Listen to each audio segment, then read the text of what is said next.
اعوذ باللہ من الشیطان الرجیم بسم اللہ الرحمن الرحیم کما اخرجک ربک من بیتک بالحق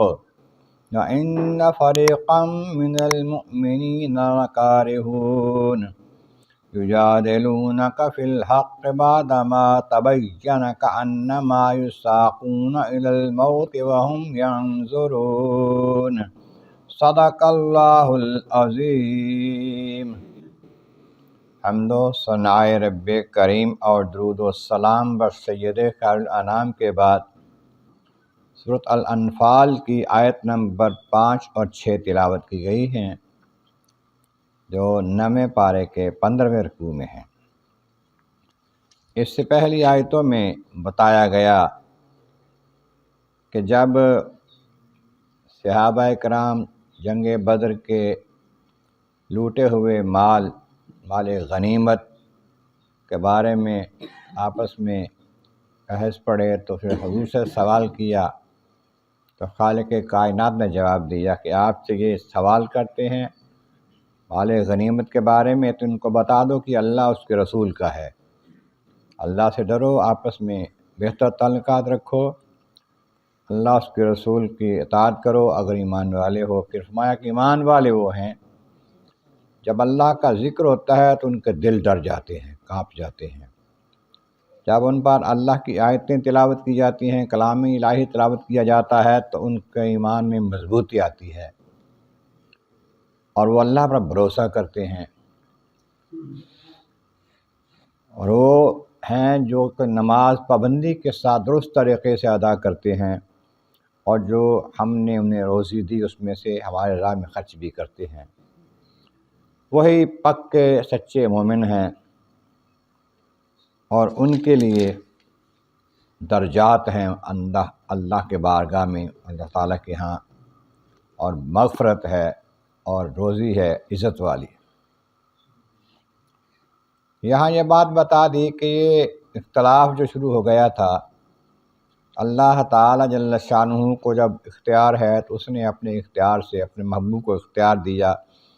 کہ یہ آپس میں تقسیم کے بارے میں بحث کرتے ہیں تو ان سے کہو کہ تمہارا یہ اختیار ہی نہیں ہے، اللہ رسول کا اختیار ہے۔ جب اللہ رسول کا اختیار ہوگا تو پھر تمہیں سکون ملے گا، جو وہ تو تمہیں عطا کریں گے اس پر تم خوش ہو جاؤ گے۔ اسی طرح کما اخرجک ربک من بیتک بالحق، جیسا کہ آپ کو آپ کے رب نے آپ کے گھر سے مدینہ طیبہ سے جنگ بدر کے لیے باہر نکالا کہ آپ چلیں، آپ کے دل میں ڈالا کہ باہر چلیں، مدینہ منورہ سے بدر کی طرف جانے کا تمہارے دل میں ڈالا، آپ چلے، لیکن ان فریقا من المؤمنین لکارہون، مومنوں کا ایک گروہ، صحابہ کا ایک گروہ، ایک جماعت، تعداد صحابہ کی ایسی تھی جو اس بات کو پسند نہیں کرتے تھے کہ ہم باہر جا کے لڑیں۔ قافلہ کفار کا ایک بہت بڑا قافلہ ابو سفیان کی قیادت میں مکہ سے شام کو گیا۔ مکہ کے اکثر لوگوں نے یا سب لوگوں نے اس میں حصہ ڈالا کہ ہمارا بھی مال لے کر جائے اور تجارت میں ہم نفع لے کر آئیں۔ روایت میں یہ بھی آتا ہے کہ وہ نفع اس واسطے لا رہے تھے، جمع کر رہے تھے کہ مسلمانوں کے ساتھ لڑنے کے لیے سامان تیار کریں گے۔ تو آقا کریم صلی اللہ علیہ وسلم کو علم ہوا، صحابہ کرام کے ساتھ مشورے کے ساتھ یہ پروگرام بنا کہ اس قافلے کو آپ راستے میں روکتے ہیں۔ قافلہ شام سے مال لے کر واپس آ رہا تھا، راستے میں روکنے کا پروگرام بنا، پھر صحابہ کرام گئے ان کے معلومات لینے کے لیے، کہاں سے قافلہ کہاں آ رہا ہے، کیسے آ رہا ہے۔ قافلے والوں کو پتہ چل گیا، پہلے انہوں نے پیغام بھیج دیا مکہ مکرمہ کہ ہمیں مسلمان راستے میں لوٹنے والے ہیں، پھر وہ خود رستہ بدل کر سائڈ پہ چلے گئے۔ پہلے پیغام پر مکہ کے کفار بالخصوص سردار اور ان کا سردار ابو جہل، انہوں نے بہت سارے لوگ جمع کر لی، اسلحہ لیا اور 1000 کے قریب ایک لشکر بنا کر چل پڑے مدینہ طیبہ کی طرف۔ ادھر یہ قافلہ تو بچ کر سائڈ سے نکل گیا، جا کے انہوں نے پھر پیغام ان کو بھیج دیا ابو جہل کو کہ ہم تو خیریت سے آ گئے ہیں، آپ واپس آ جاؤ۔ کہا اب تو واپس نہیں آنا ہم نے، اب ہم نکل پڑے ہیں نا لشکر لے کر مسلمانوں کو ختم کر کے آئیں گے نعوذ باللہ۔